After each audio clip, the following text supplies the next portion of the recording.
All right, guys, it is Tuesday, May 10th, 2022. So today marks day 4 of me basically getting back on my two-door hardtop 55 to try to get it to where it's drivable, to where I can use it. In case you haven't caught the other few videos I've posted the last few days in a row, my engine finally just about went on the truck, my 87 GMC truck. That's my daily.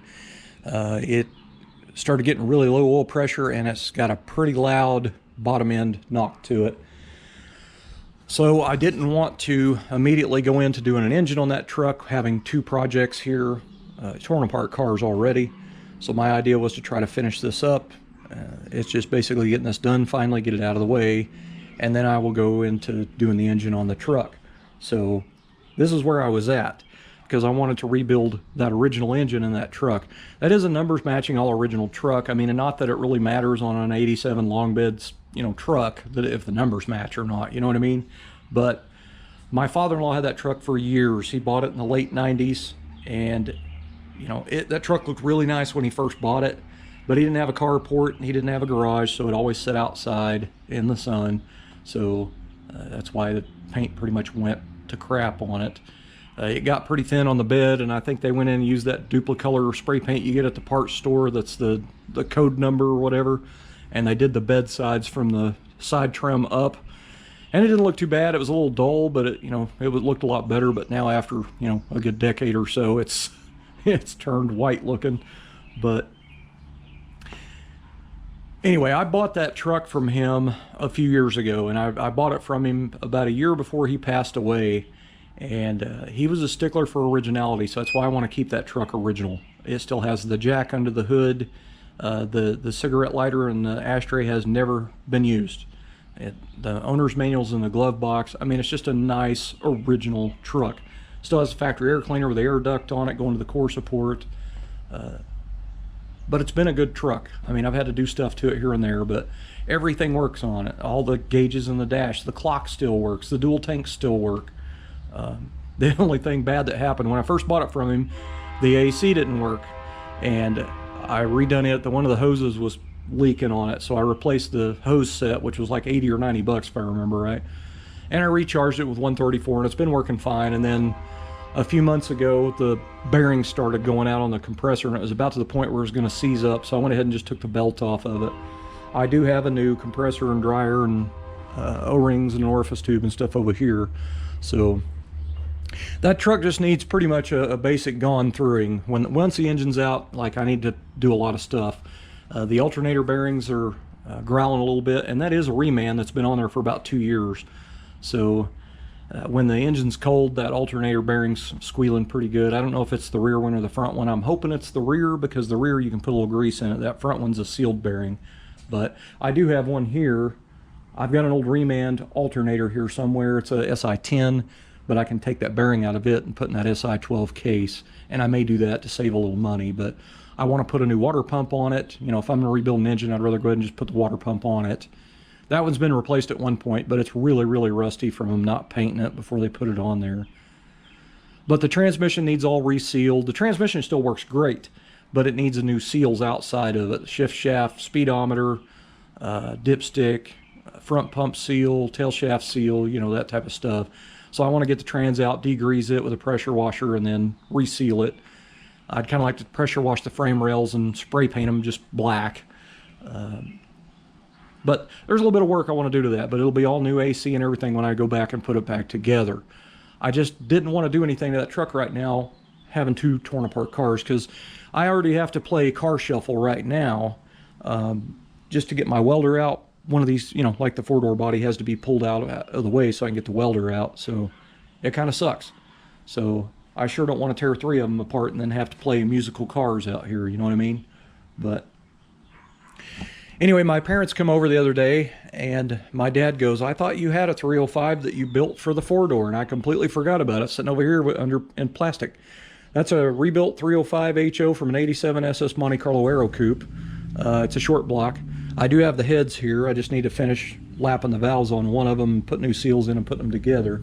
But I do have an engine here and the gasket kit for it. So I really wanted to rebuild that original engine just because it's the original engine. I know it doesn't make that much of a difference probably on a long bed truck like if the numbers match, like who cares? But with my father-in-law, that he was such a stickler for originality, that's, you know, that's what he would do. He would rebuild the original engine. So that's kind of where I'm at.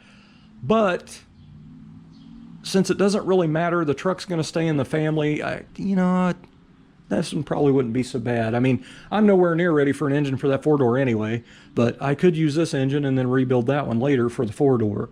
I also have the 350 out of this 55 that I built, but by the time, it got done flooding everything out and washing the bearings out of it, that engine could probably be redone, and there's the 350 I could put in my wife's 4-door. So I've got options at this point. I just don't want to tear into that truck right now.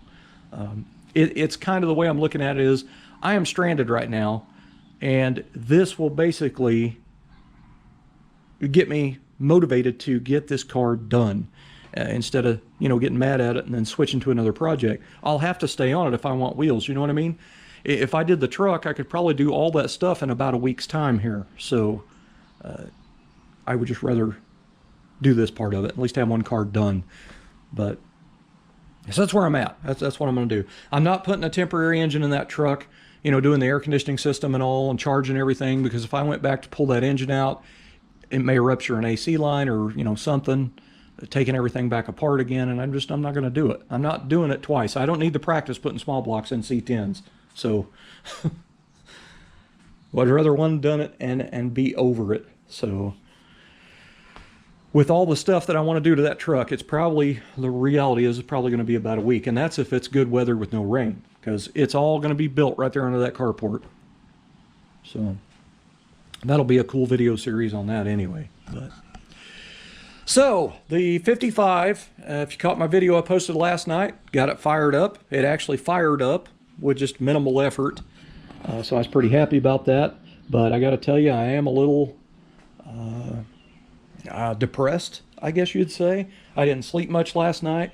There is something going on this side of the engine, and I'm a little worried about it. This is a brand new Howard's hydraulic roller cam in here. So when I got the car running yesterday, you could really hear, and it seemed like it started later.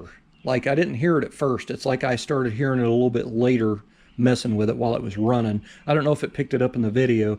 There's it sounded like an exhaust leak over here. All the exhaust systems hooked up with all brand new gaskets and stuff, so it's not an exhaust leak, but it sounds like a rocker arm is completely not tight at all.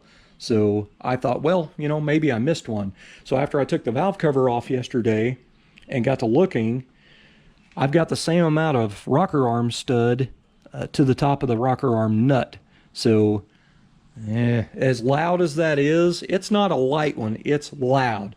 So at this point, there's really only two things it could probably be, and it's a lifter that's not pumping up, a brand new hydraulic roller lifter that's just not pumping up, which doesn't surprise me because you can't buy new parts anymore. It's worth a shit. But the other thing it could be is maybe a bent push rod. Maybe it's gotten to a bind when it was starting. I don't know. So that's why I've pretty much got this valve cover rig on here right now. Once I get it back running again, I can kind of watch the valve train, make sure everything's moving. But I'm also going, when it gets a little heat in it, I'm going to go through there and start running the rockers, with it hot with the ratchet. So hopefully it's just a loose rocker arm. But as loud as it is, I'm pretty sure it's not. It wouldn't be bad if it's a push rod, because I can get a push rod in, and I don't have to pull the intake or nothing to do that, so that wouldn't be that hard to fix. But if you guys ever watch The Old Man's Garage, he just went through this with his Malibu with a 355 small block with a hydraulic roller, and he had one that a couple of lifters wasn't quite pumping up with the brand new cam, or brand new cam lifter kit. So I'm a little nervous.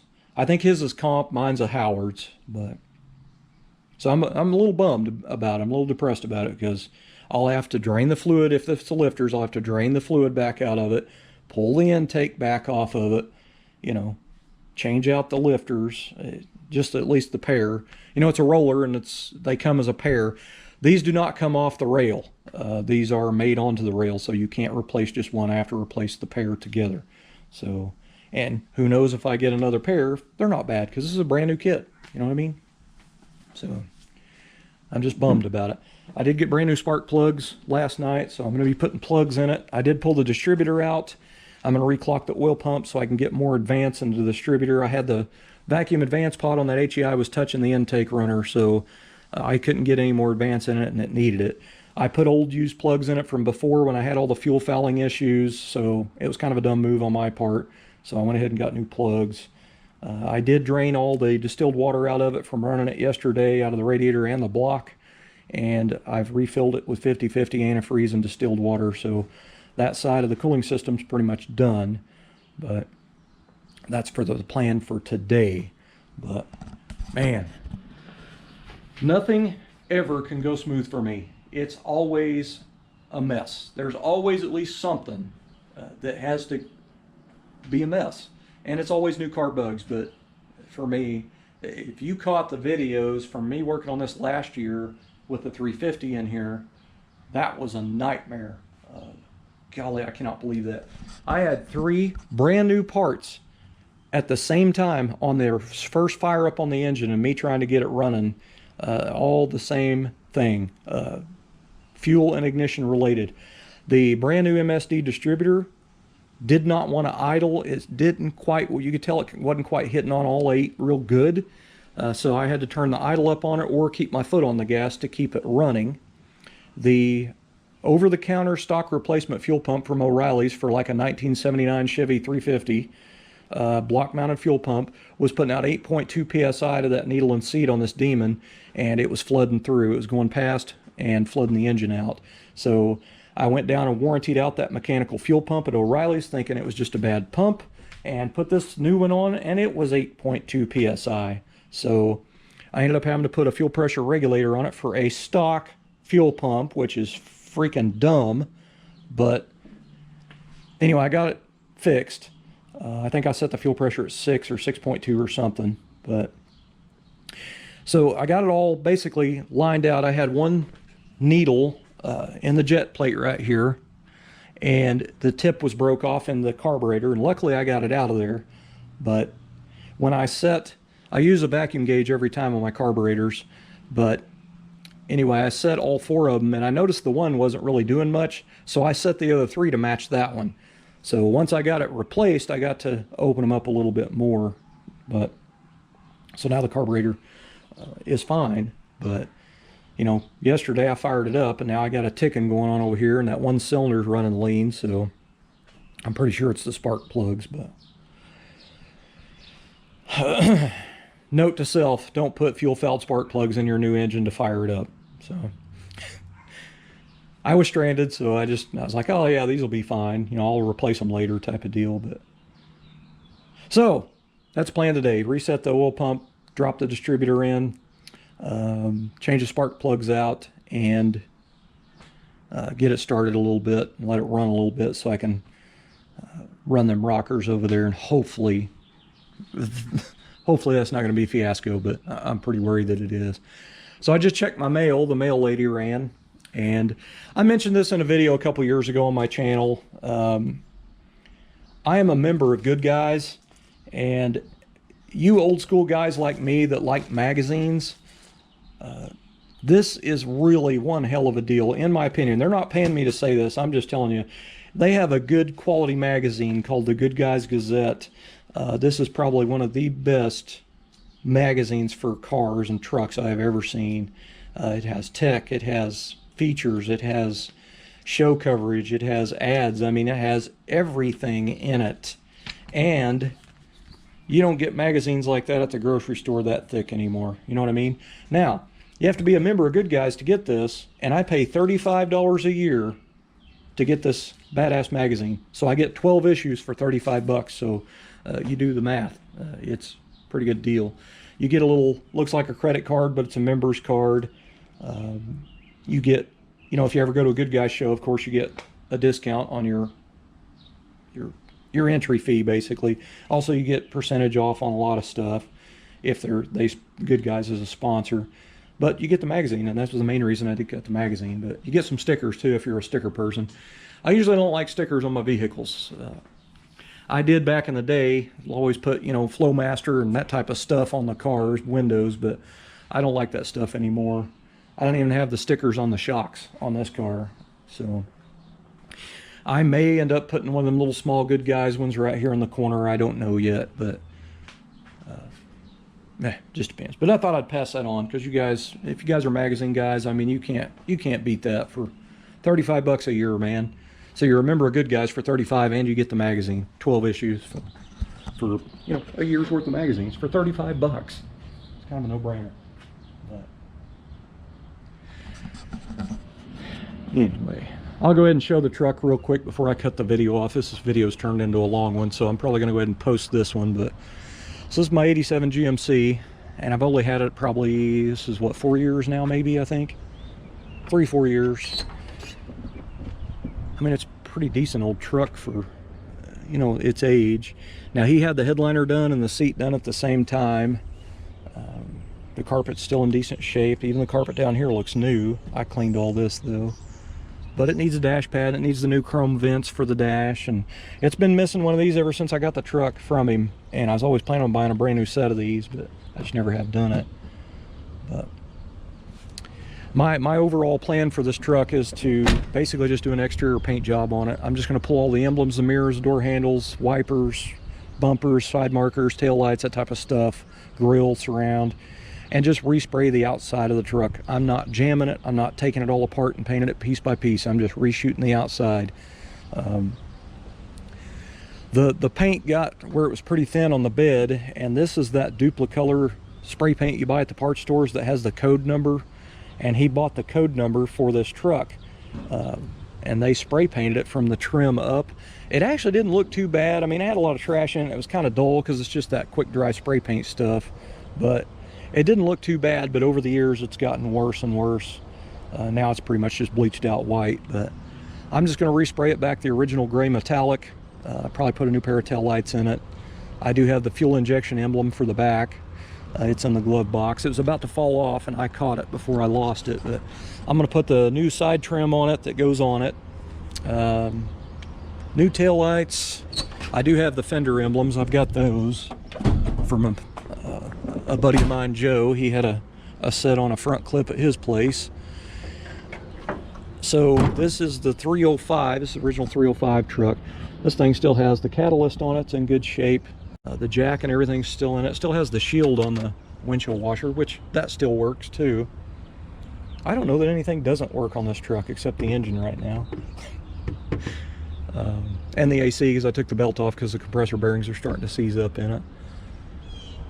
But anyway, this truck is pretty much still original, and it would clean up pretty good, but I would like to, you know, pressure wash everything on the chassis and at least spray paint it while it's out, you know.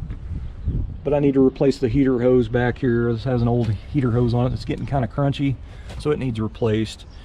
The water pump, they'd put a new one on it at one point, but every time I do a new engine, I always do a new water pump, just so I don't have to tear half the engine front back off to replace it. But it's been a good truck. It really has. The dual tanks still work. I've already had to put a fuel pump in it. Anyway, that's the plans for that truck. That truck will eventually, when I get to the point where I can't work on anything or do anything or pass away, I've given instructions to pass that truck on to her side of the family so it stays in that side of the family. So that's a vehicle that will carry on, you know what I mean? Which is the way it should be, in my opinion. Anyway, guys, I'm gonna go ahead and jump off here because I pretty much wasted just about 20 minutes of your time just talking. So thanks for watching if you made it this far. I'll post a video tonight of hopefully this thing running better, but we'll see.